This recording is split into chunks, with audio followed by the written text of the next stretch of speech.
Biden administration in 2021. And today we expect Kash Patel to be confirmed as the next director of the FBI. We are proud to announce that the president will host his first official cabinet meeting here at the White House next Wednesday, February 26th. In just 4 weeks, President Trump has already hosted the leaders of Israel, Japan, Jordan, and India. And next Monday, the president will host France's President Emmanuel Macron. And on Thursday, the UK Prime Minister Keir Starmer will visit the White House as well. As you all know, over the past month, the president has taken questions from the press, all of you, nearly every single day, sometimes on multiple different occasions in the same day, on any topic any of you wish to talk about. President Trump set the tone on this approach immediately when he took more than 12 times the questions in his first few hours in office, as Joe Biden did in his entire first week. Yesterday, we hosted a local media row here at the White House with television and radio stations from across the country that reached up to 60 million viewers and listeners. In our ongoing pursuit of transparency on this 1 month celebration, I am thrilled to bring 3 of my colleagues and our policy experts here at the White House to further recap this incredible first month of accomplishments in greater detail. We have Deputy Chief of Staff for Policy and Homeland Security Advisor Stephen Miller, the Director of the National Economic Council, Kevin Hassett, and our National Security Advisor, Mike Waltz. I will hand it over to them. They will deliver brief remarks on the accomplishments of this administration in the first month, and then we will open it up to Q&A. When we open up the Q&A portion, I do ask, for the sake of efficiency in this room, that you direct your question to the principal you seek an answer from, and I will call on you in this room. But first, I will let them roll through their remarks, and first up, I'll turn it over to Stephen Miller. Thank you. It's great to be back. And I want to just thank you all for joining today, our 1 month celebration of the most historic opening to a presidency in American history. No president comes close to what Donald Trump has achieved over just the last 30 days. He has packed 8 years of transformative action, restoring this nation, restoring our laws, restoring fairness, restoring economic opportunity, restoring national security in just 1 month. No one in this country has ever seen anything like it. And when you look at the consequentiality and the significance and the transformative nature of the actions he's taking, it truly defies description. For example, in just one area, this nation has been plagued and crippled by illegal discrimination, diversity, equity, and inclusion policies. It's strangled our economy. It has undermined public safety. It has made every aspect of life more difficult, more painful, and less safe. He has ended all DEI across the federal government. He has terminated all federal workers involved in promulgating these unlawful policies. He has ended diversity, equity, and inclusion in all federal contracting. He has restored merit as the cornerstone of all federal policy, restored the full, fair, impartial enforcement of our federal civil rights laws for the first time in generations. And he has cracked down on individuals across this government and nonprofits who have engaged in illegal racial discrimination against the American people. This includes making clear to every educational institution in this country that ending diversity, equity, and inclusion, ending unlawful race discrimination is a precondition of receiving federal funds. He has also saved women's sports by ending the participation of men in women's sports. He has ended radical gender ideology across the entire federal government, and he's pressured the private sector to also end and combat radical gender ideology. He's reestablished the scientific and biological truth that there are only 2 sexes in this country, male and female, that those are biologically based determinations. They are not based and can never be based on gender identity. That includes rooting out of the Department of Defense all DEI policies, all critical race theory, all gender madness, and once again having a military that is focused solely and exclusively on readiness, preparedness, and lethality. As I'm sure Kevin will talk about more, of course, he has undertaken a historic cost-cutting effort across the federal government, launching the first ever Department of Government Efficiency, uncovering corruption on a scale that we never thought imaginable, terminating every single federal worker that we have found to be engaged in the corruption and theft and the waste of taxpayer dollars, and already saving $50 billion in a single year, which over a 10-year period would be $500 billion. Just think about how vast and enormous that sum is. Of course, as you all know, he has renamed the Gulf of Mexico to its correct and proper name, the Gulf of America. He has renamed Mount Denali into Mount McKinley, part of a historic effort to restore patriotism and national pride all across this land. He has ended the weaponization of the federal government, restored the Department of Justice to its true mission of combating threats to this nation and keeping the American people safe. He has ended all federal censorship of free speech. This has been one of the greatest crises that has plagued this nation. Years and years and years of the federal government violating the First Amendment to take away Americans' right of free speech. President Trump has ended that, and he has demanded that all federal workers, all law enforcement, cease any effort to intimidate the rights of Americans or to police their speech. He has also restored the death penalty at the Department of Justice, including for illegal aliens who commit murder, including for those who murder cops, and including for all of those who threaten Americans with heinous acts of violence. The death penalty is back. Law and order is back. The streets are being made safe once again. On the public health front, he has launched the nation's first ever commission, the MAHA Commission, Make America Healthy Again, following the historic confirmation of RFK Jr., to finally uncover the true root causes of the public health crisis in this country, the childhood disease epidemic in this country, the spiraling rates of pediatric cancer, and devastating childhood sickness. He has finally created a situation where the federal health agencies in this country will be focused on preventing disease, on keeping children from getting sick in the first place, not sending them to a lifetime in and out of hospitals, suffering needlessly, when we can find ways to prevent this epidemic of illness. Then, of course, on Homeland Security. Today, it is officially the law of the land, at the conclusion of the congressional notification process, that 6 Mexican cartels and 2 transnational gangs, Tren de Aragua, or TDA, and MS-13, so 8 organizations in total, are now formally designated as foreign terrorist organizations, which means that every single member of those organizations who operates on U.S. soil is now, as a legal matter, a terrorist, and they will be treated as terrorists. This is a sea change in U.S. policy, and this means the Department of Justice and the Department of Homeland Security, along with the rest of U.S. law enforcement and the Department of Defense, are now operating in a legal reality where these cartels are recognized as terrorists. And there will be a whole of government effort to remove these terrorists from our soil and to degrade their ability to threaten or undermine any American security or sovereignty interests. Border crossings, since the day he took office, are down 95%. I think it's almost impossible to even describe the scale and scope of that achievement. President Trump, within days of taking office, cut border crossings 95%. And those few who have dared to cross are being either prosecuted or deported. They're either facing significant jail time for trafficking, smuggling, harboring, aiding, impeding, or they're being immediately removed from our soil. Either way, at the end of the process, they are going home. He's re-implemented Remain in Mexico, and he has obtained historic cooperation from foreign countries all around the world in accepting their deportees back. And he has used the United States military to fully seal the southern border with a historic deployment of both active duty and National Guard troops, resumed the building of infrastructure. He has opened up Guantanamo Bay, and he's using military aircraft to carry out deportations all across this country. And ICE is joining with ATF, DEA, and FBI to carry out the largest deportation operation in American history. The criminals are going home. The border is sealed shut. America is safe, sovereign, proud, and free. We are a nation that everyone in the world understands all across this planet. You do not come here illegally. You will not get in. You will go to jail. You will go home. You will not succeed.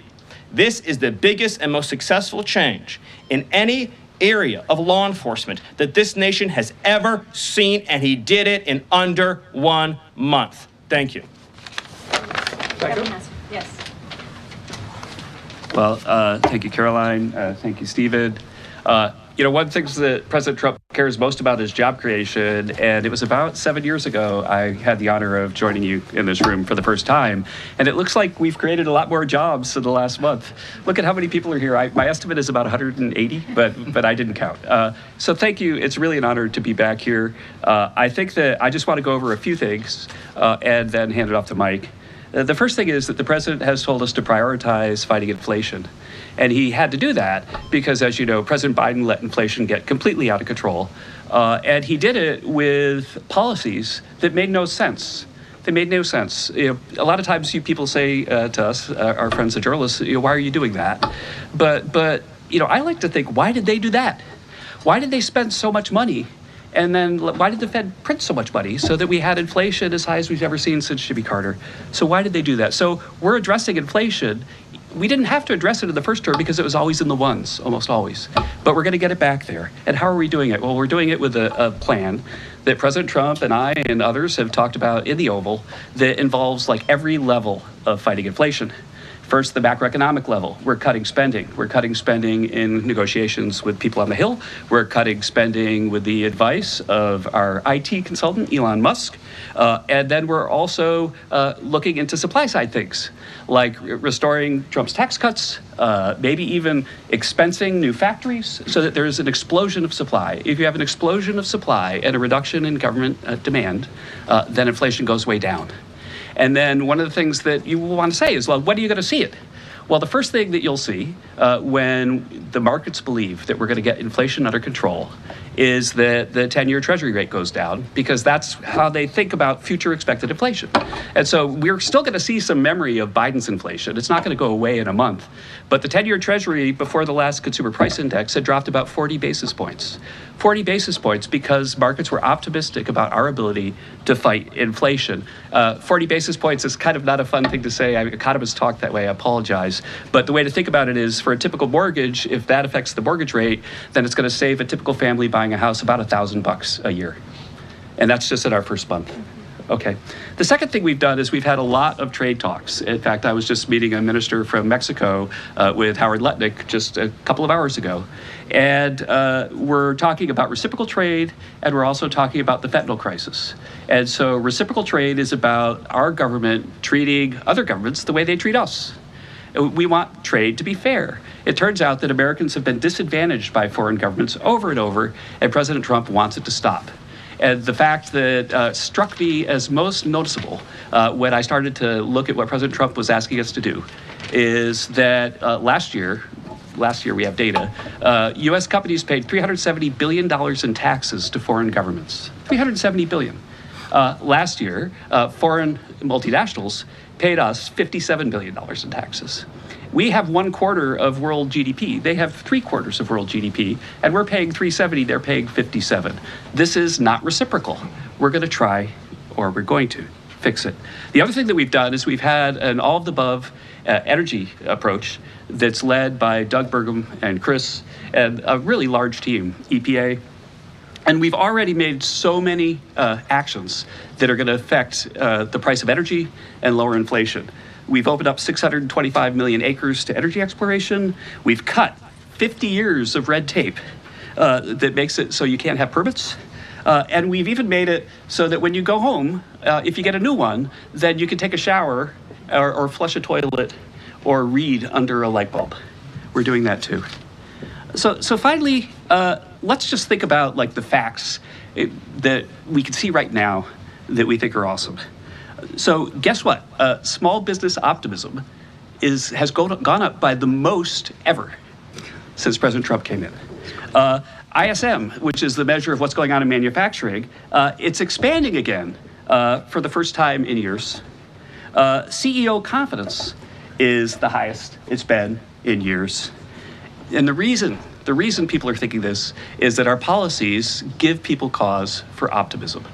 And then I want to reiterate what Stephen Miller said, because it's so important, and it's so important for financial markets to start to digest this, that if, say, the Treasury Secretary or any cabinet secretary with Elon Musk is able to find some savings, say $100 billion, well, in CBO land, that's actually about 10 times that, or maybe 12 times that, over a 10-year window.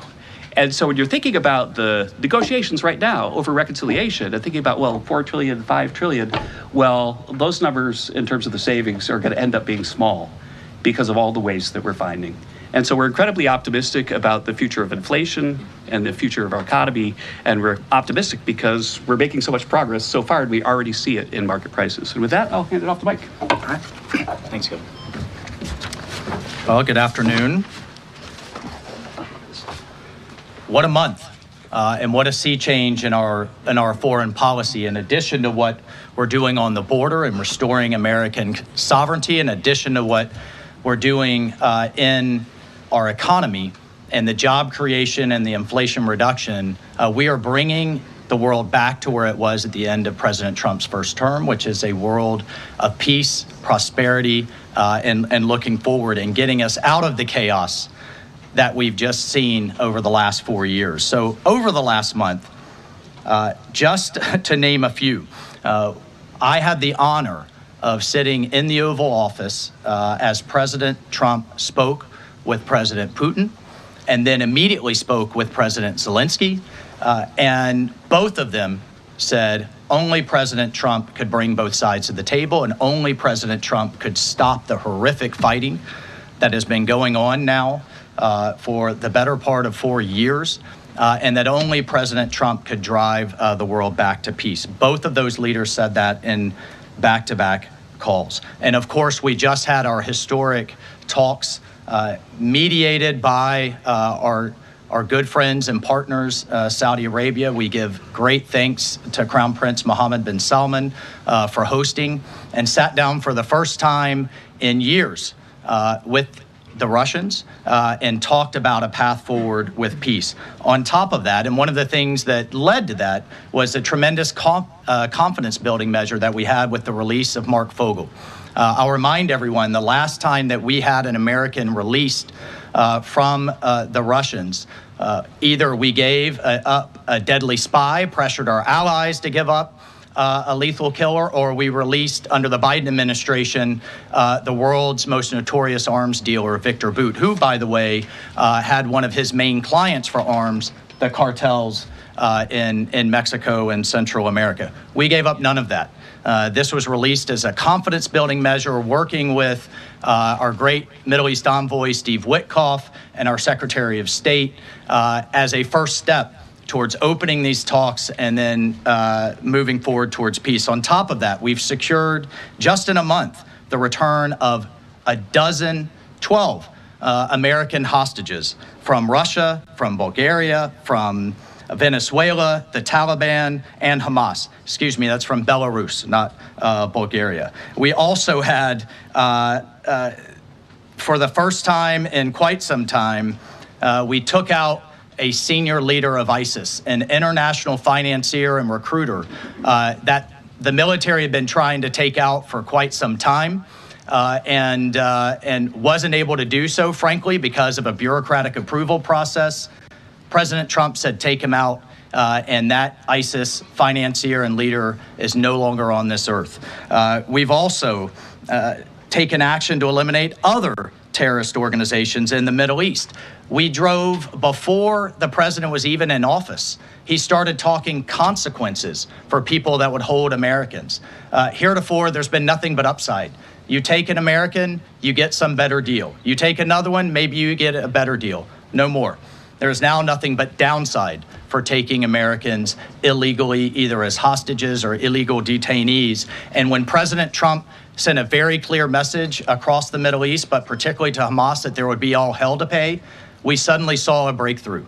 And now we just saw the release of yet another group of hostages. There have been dozens now, including 2 Americans that we've seen once again reunited with their families. As part of the talks with King Abdullah, he offered, and I think the entire world is graciously accepted, to take 2,000 sick children, cancer patients, and others out of Gaza as a humanitarian gesture. 2,000 Gazans will come out of that hellhole that it is, that wasteland that Gaza is right now, with unexploded ordnance, with debris everywhere, with no sewage, with no water. And President Trump has put forward a plan to deal with the practical reality that is 1.8 million Gazans now truly suffering.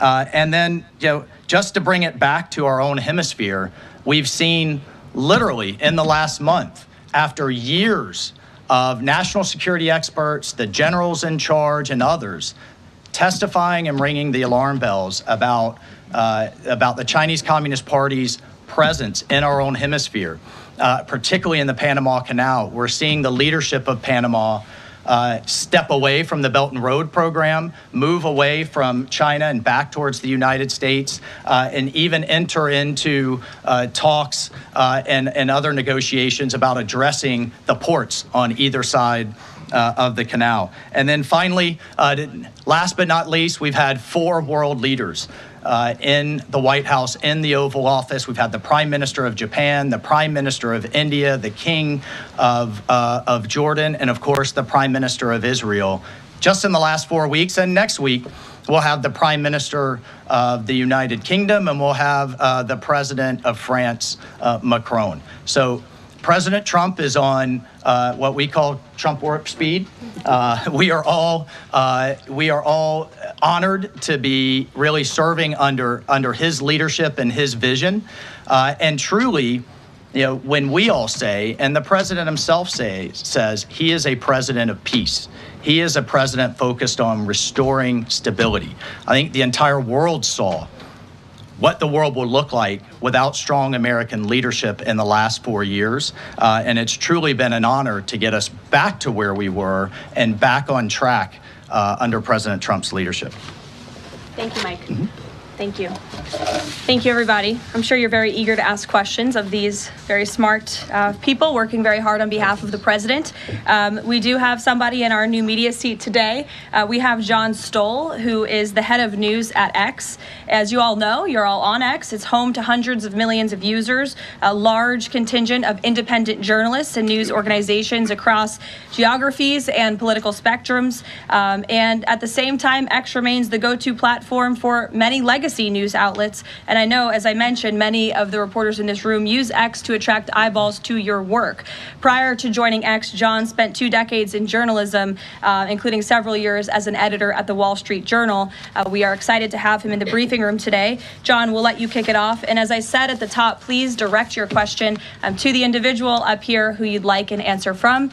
John, why don't you begin? All right, thank you very much. I am sitting in for a thriving ecosystem of journalists, independent and emerging news organizations who do depend on X for publicity, for a business model. And so I look forward to seeing many of them in this seat in months and years to come. I also thank you, Caroline, for opening this seat up to new media.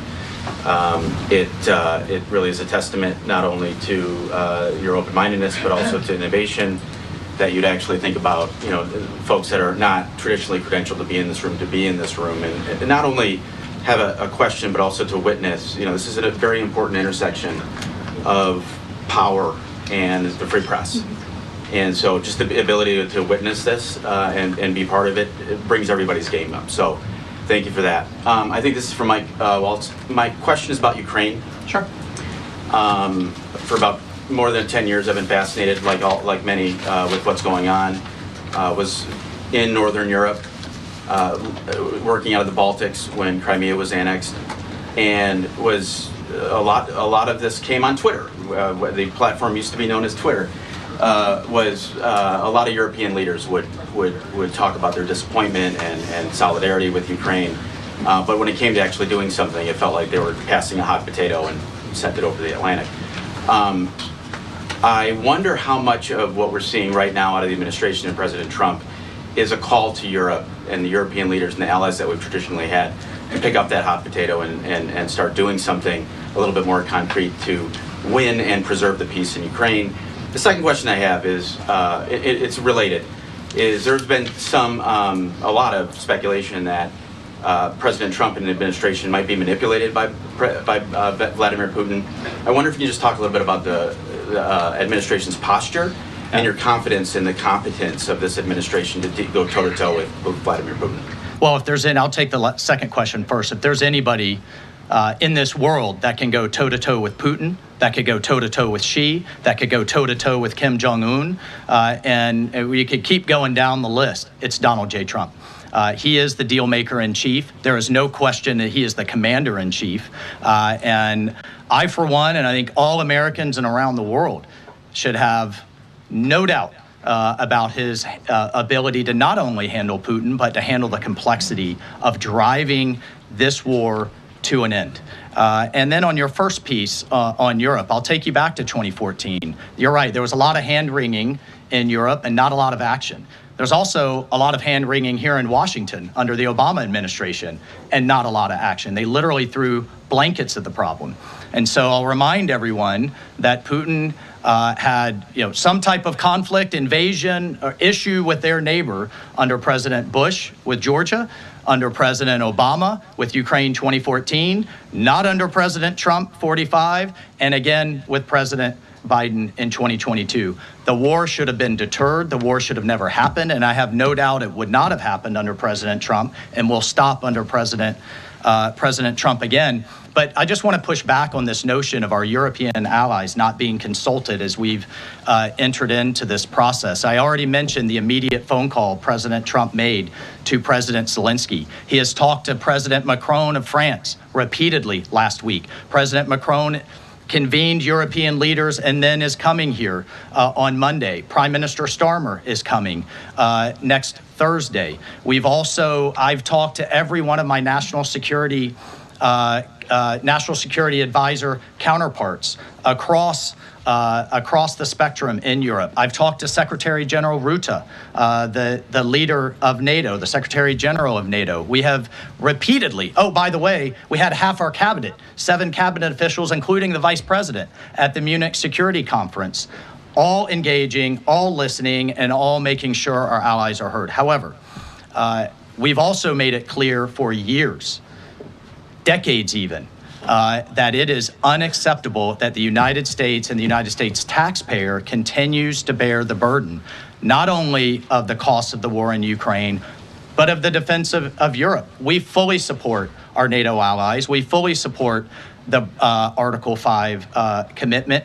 But it's time for our European allies to step up. And one of the things that Secretary General Rutte said on our call was, this last couple of weeks have been a real wake-up call. And I asked him, what have you been missing the last couple of years? The fact that we are going to enter into a NATO summit this June with a third of our NATO allies still not meeting the 2% minimum, a commitment they made a decade ago, literally a decade ago, with a war on their doorstep, the largest war that they're all extremely concerned about, but yet it's, well, somebody else needs to pay. We've got other domestic priorities. It's unacceptable. President Trump's made that clear. And the minimum needs to be met. We need to be at 100% in this June at the NATO summit. And then let's talk about exceeding it, which is what President Trump has been talking about with 5% of GDP. Europe needs to step up for their own defense as a partner, and we can be friends and allies and have those tough conversations. Great. Peter. Thank you, Caroline. I have a Ukraine one and a DOGE one. Who can talk DOGE? Stephen. All of us. Well, so Stephen, we're hearing about these DOGE dividend checks that would be 20% back to taxpayers, 20% to pay down the debt. 60% is left. Who gets that? Well, the way that it works is when you achieve savings, you can either return it to taxpayers, you can return it to our debtors, or it can be cycled into next year's budget, and then it just lowers the overall baseline for next year. So in other words, you can just transfer it into the next fiscal window and then lower the overall spending level.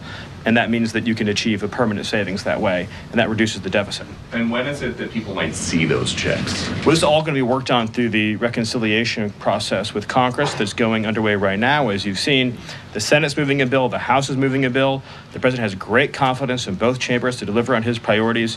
I would just take this opportunity to note that President Trump has made a historic commitment to the working class of this country to fight for major tax relief and major price relief. And cutting spending, as DOGE is doing, and cutting taxes is the key to delivering on both of those promises, and President Trump is resolutely committed to doing both. Thank you. And on Ukraine, I guess this is for Mike. Sure.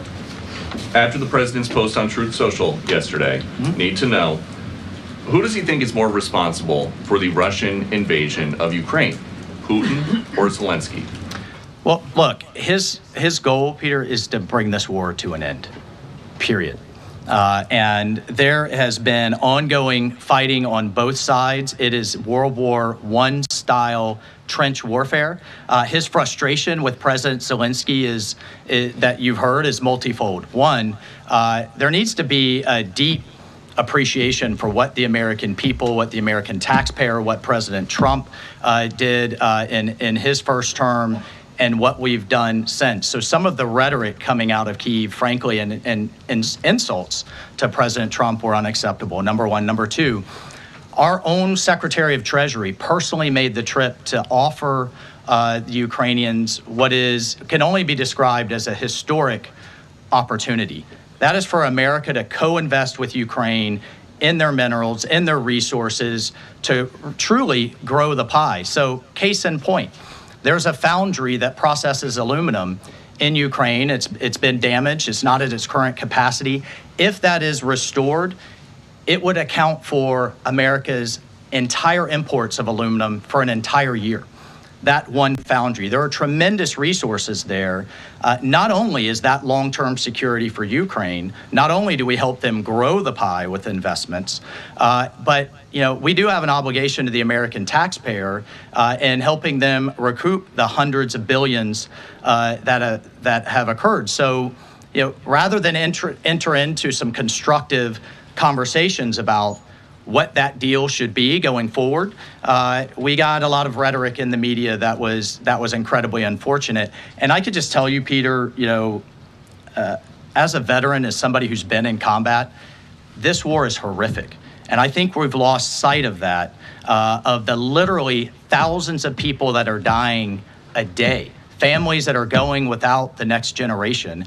And I find it kind of, frankly ridiculous. So many people in Washington that were just demanding, pounding the table for a ceasefire in Gaza are suddenly aghast that the president would demand one and both sides come to the table when it comes to Ukraine, a war that has been arguably far greater in scope and scale and far more dangerous in terms of global escalation to U.S. security. And I do have one for Caroline.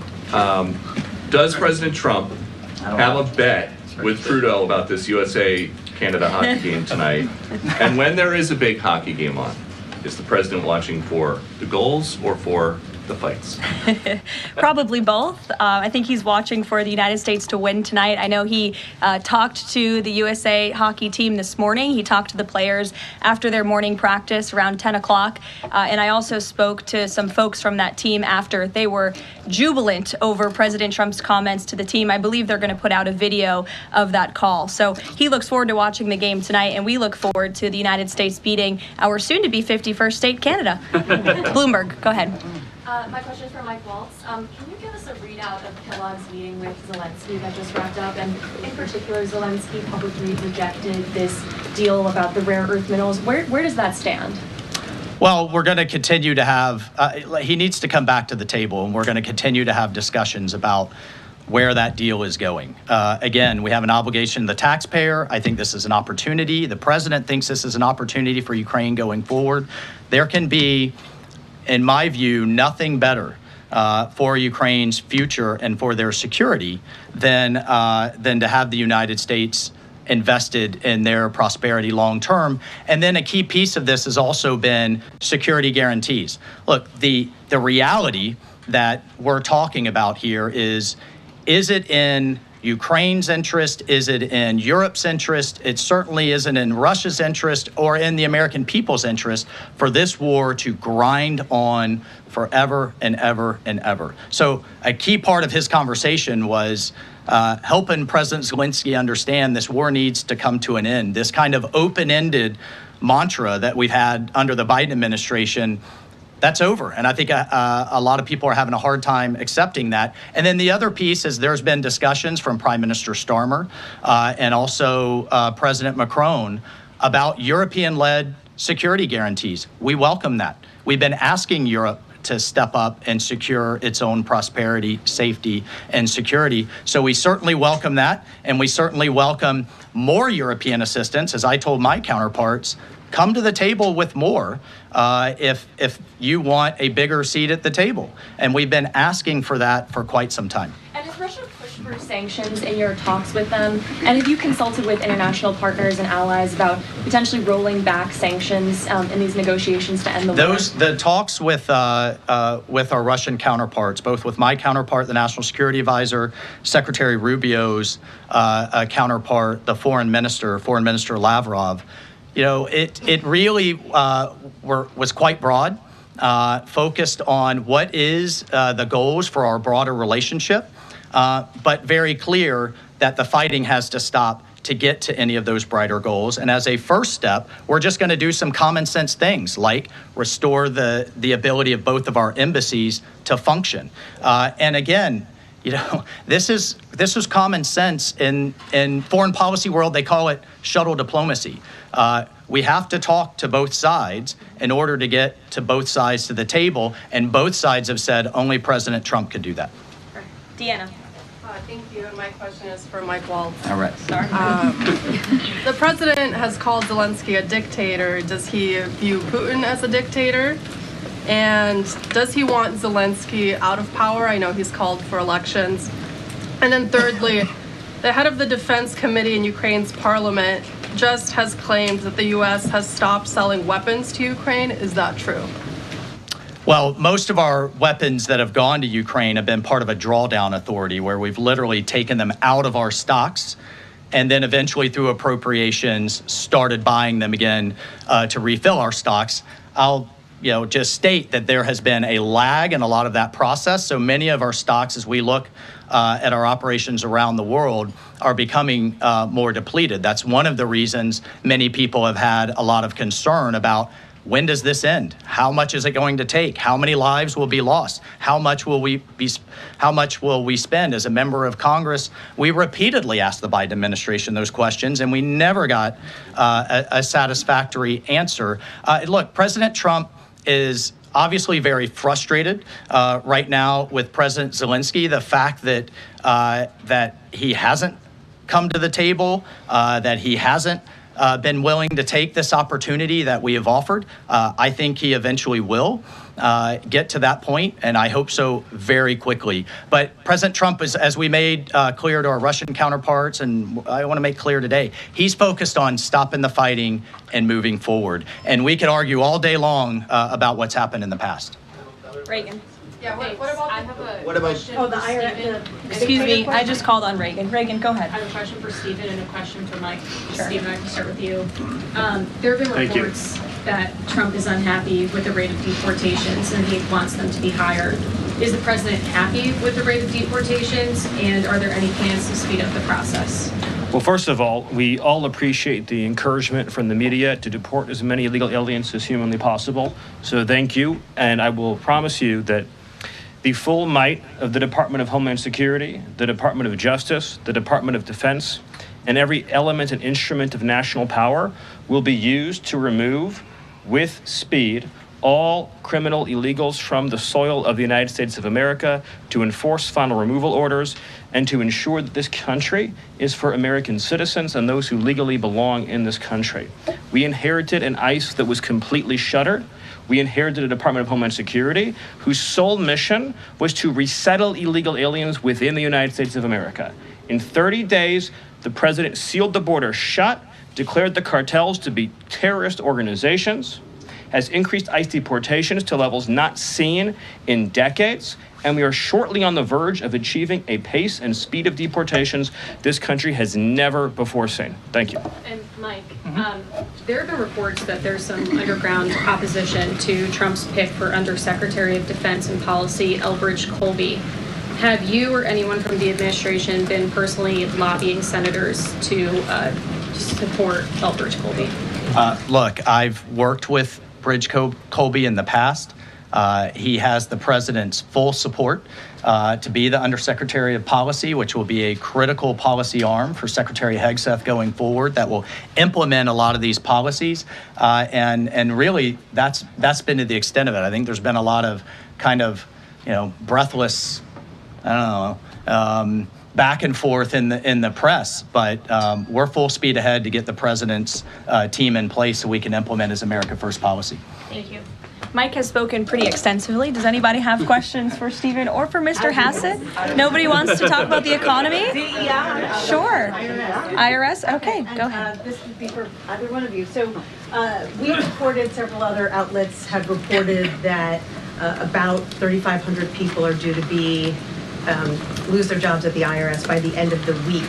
If the goal of these spending cuts across the federal government has been to reduce the debt, why impose some of the deepest cuts we've seen so far at the agency responsible for raising revenue for the federal government? Well, I think our objective is to make sure that the employees that we pay are being productive and effective. And there are many, more than 100,000 people working to collect taxes, and not all of them are fully occupied. And the Treasury Secretary is studying the matter and feels like 3,500 is a small number, and probably can get bigger, especially as we improve the IT at the IRS. And so I think that it's absolutely something that is on the table for good reasons. And the point is that don't just talk about the IRS, talk about all of government. That there are so many places. I live in DC. You maybe live in DC, where nobody's going to the buildings. People aren't commuting because nobody's doing their job. We look back and we see that there are all these people doing 2 jobs while they're getting a government payroll on the payroll. So the point is, we're fixing that, and the IRS is a small part of that picture. So you're saying that everybody who's being let go was doing a bad job? I'm saying that we're studying every agency and deciding who to let go and why. And we're doing so very rationally with a lot of support from analysis. Because we're being told by a lot of people who have been let go at other agencies that they were told they were being dismissed because of poor performance, when in some cases they haven't even had a performance review yet because they've only been on the job a couple of months. Yeah, I've never seen a person who was laid off for poor performance say that they were performing poorly. Okay. Carolyn? Good point. Sure, Caitlin. I have a question. I'll start with you, Kevin Hassett. Thank you for being here. And then I've got a question for Mr. Waltz. On these potential checks that you might send out from DOGE, is there a concern as you're thinking through this that they could be inflationary?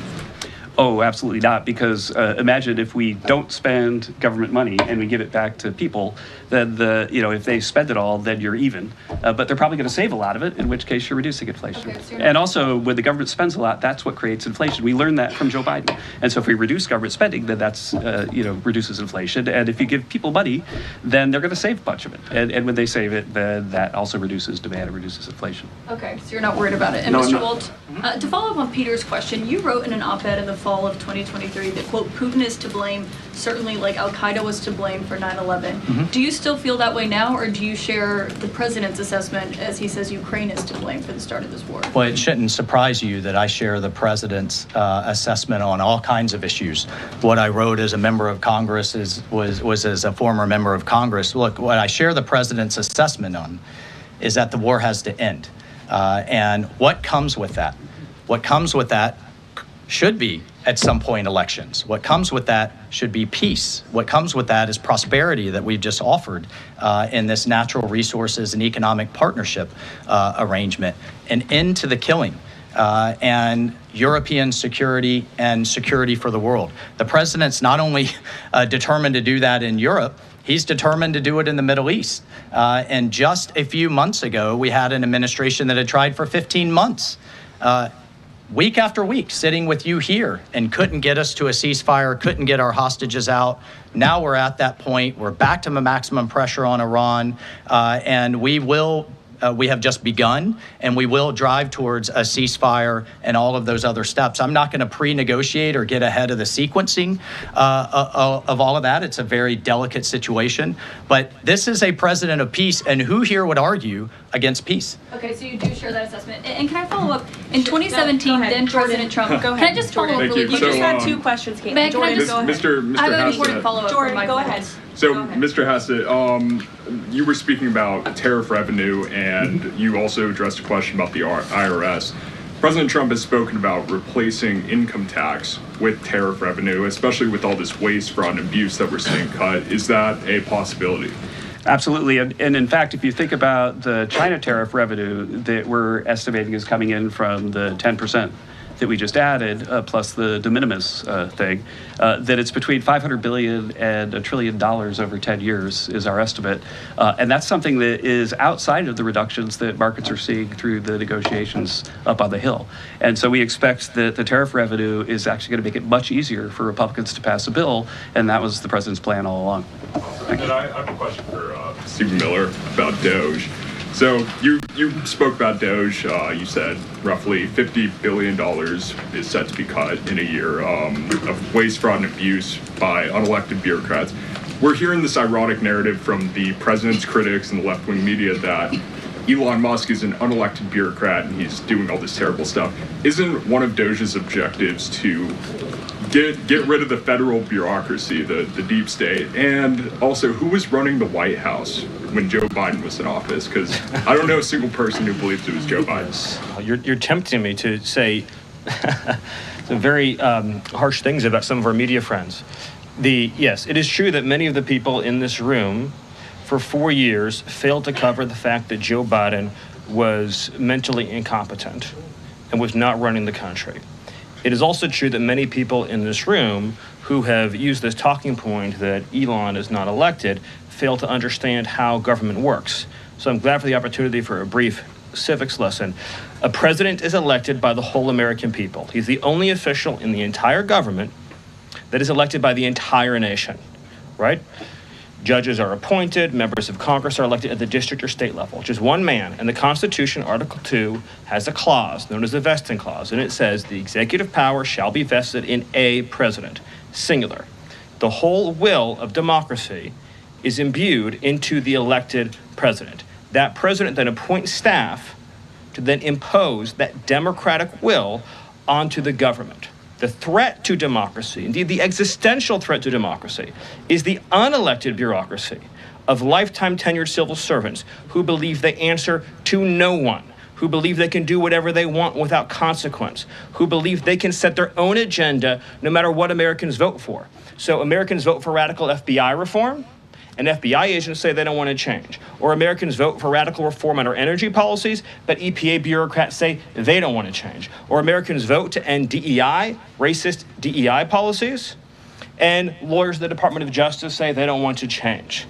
What President Trump is doing is he is removing federal bureaucrats who are defying democracy by failing to implement his lawful orders, which are the will of the whole American people. Thank you. Thank you very much, everybody. I'm looking at the clock. We've almost had an hour of time. I know a couple of these individuals have a meeting to get to at 2 p.m. So you're welcome to follow up with my team for further questions. We're going to let these guys get back to running the United States government. And we will see you all later. President Trump will be speaking at 3 o'clock at the Black History Month reception. So thank you. It's good to see you. We'll see you in a bit. Thanks. All right, so the White House briefing wrapping up there.